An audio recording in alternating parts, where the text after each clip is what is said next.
bounce pa ako. Okay? Grab bike. Bago nagkaroon ng angkas, grab bike muna. After ng grab bike, hindi angkas ang nauna ha. Merong go bounce. Okay, tapos?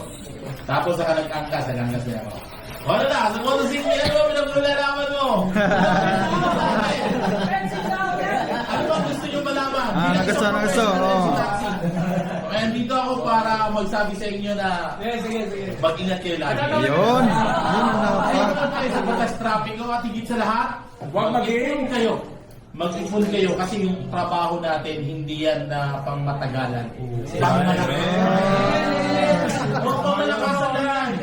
Habang malakas ang katawan mo, malakas kang kumita. Pag humina yan at wala kang ipon, Pag malakas ang katawan, ano ang gagawin mo?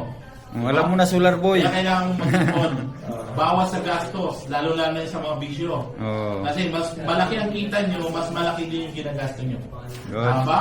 Kaya kailangan magsabi Solar tayo. Boy. Bilang isang professional rider, maayos na uniform, bawal ang cancel ng cancel.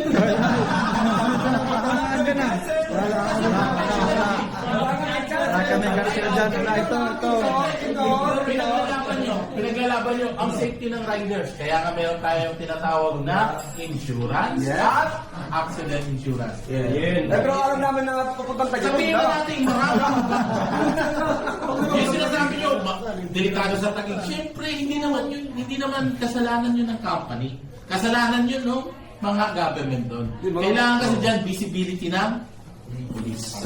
O yun nga, tama yun. Yan yung problema eh. Pero alam naman natin magsak yan. Yung tayo pumunta doon. Tama naman. Bawal doon. Pero siyempre, sinasabi ko rin natin na dapat, para sa akin, nilalaban ko yan sa camera. Yun. Rider. Starting ng 10 p.m. hanggang madaling araw for na pwedeng lugar na hindi Alam naman safe. natin. Pero ano ba lang? Ano sabi mo? Di ba?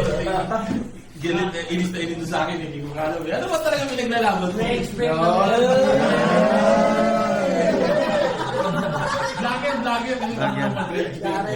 Pero syempre nakaka-stress din ha.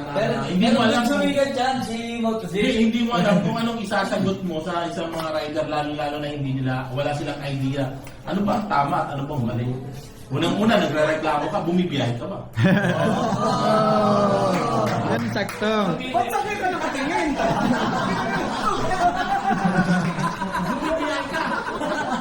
Bumibiyahe ka. Tama bang ginagawa mong biyahe? Tama naman. Bakit ako tinatanong mo? Bilang may professional, sasabihin nyo, nakikisakay lang ang mga karapatan namin lahat. Eh, bakit mo pinasok yan kung gusto mong karapatan mo lang ang meron ka? Hindi ka naman nakatingin. Kasi nga may karapatan mo. MC Taxi ka, make your service be professional. Batiin mo ang customer mo, pwede mo rin halikan. Balikan. Gawain niyo legit. Gawain mo. Kaya pinapadilit yung video eh. Hindi na ako asal mo. Ano ba mga concern nyo? Overboard. Tanong mo Overboard na naman. Malipad ka. Hindi ba sabi mo, si Kumit. May nagpapangalan ko naman.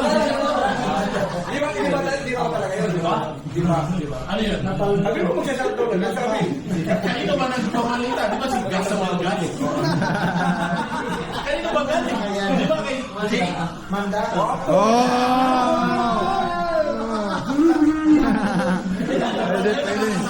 Alam niyo nakakatawa sa social media?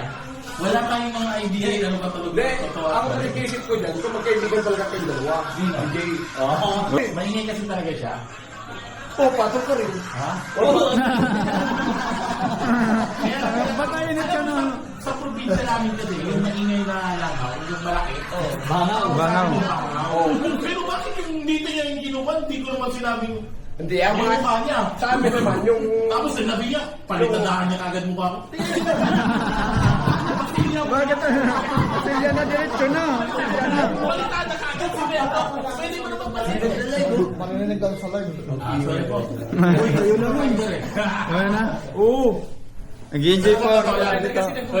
Sa totoo lang, kayo mga nasa kalsada tayo, pinaka-importante talaga, mag-ingat kayo sa daan. Isa lang ang buhay natin. Life! It's only once. But if you do it right, once is enough. Yun na. Kailan po yung basta sa rider, no? Ayan, yan. Okay na, okay na. Kamusta?